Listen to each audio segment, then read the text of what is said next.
В эфире новости, в студии Марфирина Алексеева. Здравствуйте. В начале выпуска коротко о главных темах. Сегодня в Сунтарском районе открылась ледовая переправа через реку Вилюя. Через реку Оленек повышена грузоподъемность. Расскажем о правилах передвижения. В Москве состоялся конкурсный показ документального фильма «Кочующий музей». Состоялся финал 8-го национального телекинофорума «Родные тропы». Лучшего из лучших масс-рестлеров выявили в Верхневилюйске. Прошел 9-й республиканский турнир по масс-рестлингу памяти Александра Кузнецова. Сегодня в Сунтарском районе открылась ледовая переправа через реку Вилюй между селами Илимнир и Хадан. Разрешено движение транспорта весом до 4 тонн. Также в Алекминском районе повышена грузоподъемность переправы через реку Оленек до 20 тонн. Сроки открытия ледовых переправ зависят от фактического состояния льда и погодных условий. За несоблюдение предусмотрены штрафы до 1 миллиона рублей. В Алекминском районе прошло совещание под руководством первого вице-премьера республики Дмитрия Садовникова. Актуальность вопросов несомненна, так как в первую очередь это связано с благополучием населения. Несколько жестко обозначил позиции по проблемам Алекминского района Дмитрий Садовников. По ряду причин визит в Алекминск не состоялся. Совещание первый зампред вел онлайн.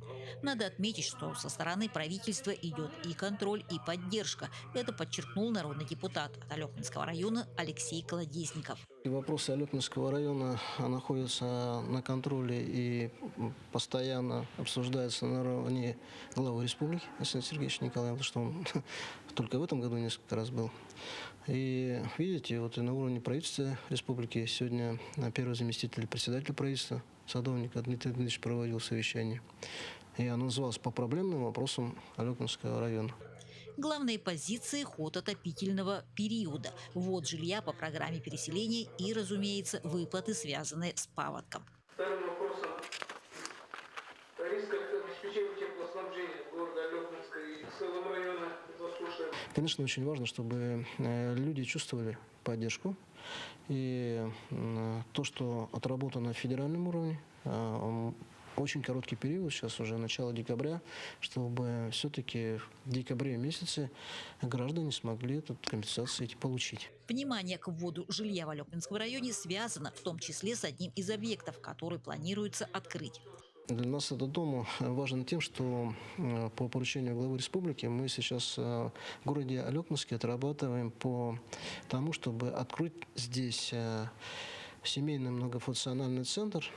По сути своей, это новый объект для реабилитационного центра для детей, оказавшихся в трудной жизненной ситуации. Это здание, которое в Алекминске, оно уже никаким нормам не соответствует. В завершении выступления Дмитрий Дмитриевич подчеркнул, работать необходимо достойно, чтобы население понимало, их интересы приоритетны. Елена Фаст, Максим Копылов, Алекминск. С начала текущего года семьи Якутии, кроме единого пособия материнского года, могут оформить ежемесячную выплату на детей до 3 лет. Его размер составляет от 23 до 27 тысяч рублей за ребенка. На получение выплаты средний размер дохода семьи на момент подачи заявления не должен превышать двукратную величину регионального прожиточного минимума на душу населения. В Якутии он составляет от 45 до 54 тысяч рублей. Оформить ее можно в течение 3 лет со дня рождения ребенка на портале государственных услуг, в клиентской службе отделения социального фонда по Республике Саха-Якутия или в МФЦ. Выплата устанавливается сроком на 12 месяцев. Повторное заявление на ее назначение можно будет подать в последний месяц периода, на который она была установлена. Если остались вопросы, то можно задать их по телефону единого контакт-центра отделения социального фонда по Республике Саха-Якутия 8 800 100 0001. Звонок бесплатный. Эндопротезирование тазобедренного и коленных суставов в Республиканской больнице номер 2 Центре экстренной медицинской помощи началось в 1996 году.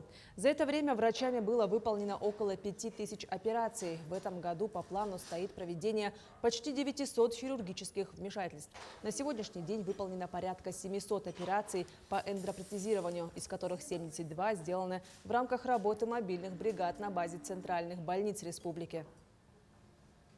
До этого года, до 2024 года, у нас годовой объем по заболеваниям, по эндопротезированию было где-то около 400 операций. В этом году мы должны освоить 700 операций. Но осталось где-то 72-73 штуки, этих освоить надо. Но, надеюсь, до Нового года мы завершим, план выполним. В преддверии Года Великой Победы в Амгинской ЦРБ открылась палата для ветеранов Великой Отечественной войны, их вдов, ветеранов тыла и детей войны. Палата оборудована всем необходимым для удобного пребывания пациентов. На данный момент в больнице проходят лечение 2 ветерана тыла и труда и ветеран, имеющий статус «Дети войны». Ветераны смогут поступить в больницу не только по показаниям, но и просто для того, чтобы поправить свое здоровье в комфортных условиях. Здесь могут получить лечение, диагностические мероприятия, ну и просто поправить здоровье наши уважаемые ветераны по направлению с поликлиники. Эти койки всегда будут оставаться за ними. Там предусмотрена и койка для ухаживающих родственников. Сегодня проходит лечение 2 человека уже поступили, уже сделано назначение, уже диагностические мероприятия проводятся им. Третий по счету в Якутии Центр компетенции главный муниципальный психолог открылся в Хангаласском Улусе. Первые 2 начали свою работу еще в 2023 году в Намском и Амгинском районах. Центр призван поддерживать баланс психоэмоционального состояния общества, а также решить вопрос о предоставлении профессиональной психологической помощи жителям отдаленных населенных пунктов, в том числе участникам СВО и членам их семей. Центр компетенции главный муниципальный психолог будет курировать и оказывать методическое сопровождение всем психологам Хангаласского улуса, то есть туда входят психологи образовательных учреждений, социальных учреждений. Мы будем вести работу с населением и обучать наших психологов, чтобы они на местах тоже проводили свою работу, оказывать комплексную помощь нашим участникам специальной военной операции и их семьям, а также работать по развитию психологического здоровья населения. Центр дополнительного образования имени Людмилы Лукиной Горного Улуса отметил полувековой юбилей. За это время он стал настоящим центром притяжения для детей и их родителей, местом, где рождаются идеи и реализуются мечты. В праздничный день состоялась презентация книги, которая была выпущена специально для юбилейной даты. На мероприятие пришли директора, педагоги разных лет, уважаемые ветераны и выпускники центра. Также состоялся торжественный концерт, который прошел на высшем уровне. Работают сейчас в данный момент несколько моих учеников, и отрадно, что они работают успешно. Я слежу за их успехами, и, конечно, преемственность присутствует. И ученики моих учеников тоже рядом с ними же работают. 50 лет – это много. Для сохранения и развития якутского скота в 2019 году было открыто государственное казенное учреждение. Сегодня коллектив предприятия отмечает 5-летний юбилей. За этот период число голов якутская порода превысила 12 тысяч. Построено 9 коровников, 9 современных летников, 2 конебазы. Отмечу, что местный крупный рогатый скот в совершенстве приспособленный местными природными климатическими условиями, молоко которого богато полезными микроэлементами, аминокислотами. Таких коров содержит в Эвено-Батантайском, Горном, Намском, Верхневилюйском и других улусах. Я очень высоко оцениваю не только работу предприятия, а вот такое очень правильное, очень верное и очень своевременное решение руководства республики, потому что ведь создано оно в результате указа руководителя Республики Саха-Якутия. И на самом деле это единственный такой прецедент пока в нашей стране. Это то, к чему надо стремиться всем регионам, которые имеют кинофондное поголовье. Что касается самого предприятия, конечно, я очень высоко оцениваю работу, очень высоко оцениваю те успехи, которые они достигли. В рамках финала 8-го национального телекинофорума «Родные тропы» в Москве состоялся конкурсный показ документального фильма режиссера Милы Кудряшовой «Кочующий музей». Премьера фильма состоялась в октябре прошлого года на международном фестивале «Мир знаний» в Санкт-Петербурге. Он создан при поддержке президентского фонда культурных инициатив.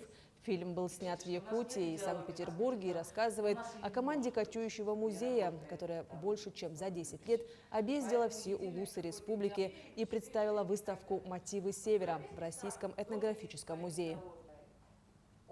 Это наш 4-й фильм, который я сняла в Якутии. Посвящен он якутским музейщикам. Я дружу с музеем музыки и фольклора народов Якутии, директор музея Мария Корнилова, да, то есть, которая и была соавтором сценария, и главной героиней, и переводчиком, да, то есть ей досталось очень много задач в этом фильме, но у нас все получилось. Очень радостно, что Якутия дала такой пионерский салют всей стране после феномена якутского кино. Теперь все хотят этот феномен. И у нас в этом году практически все национальные республики предоставили такие работы, что мы так думаем, это правда Ингушетия, это правда Карачаево-Черкесия снимает, это правда татар, ну надо же. И очень интересные работы, очень интересное игровое кино национальное приходит. В Верхневилюйске прошел 9-й республиканский турнир по масс-рестлингу памяти Александра Кузнецова. В этом году 17 команд, это более 150 спортсменов, боролись за звание лучшего из лучших. Среди них около 20 мастеров спорта Якутии, чемпионы России. Одним из руководителей помоста работала двукратная чемпионка мира Яна Захарова, которая недавно соревновалась и победила в Кыргызстане в весовой категории 65+ среди женщин-ветеранов. Масс-рейсинг, он даже вышел на мировой уровень. Уже вот недавно в Бишкеке прошел 6-й чемпионат мира по масс-рейсингу, где команда России заняла 1-е место общекомандное среди мужчин, среди детей и среди ветеранов. Сама с Верхневилюйска, здесь мои родители живут, поэтому я вот на эти соревнования приехала с гордостью помочь в судействе, и выступают мои девушки, здесь 2 подопечные. На этот час это все актуальные события. Еще больше новостей смотрите на телеканале Якутия 24 в 20 часов. До встречи в эфире.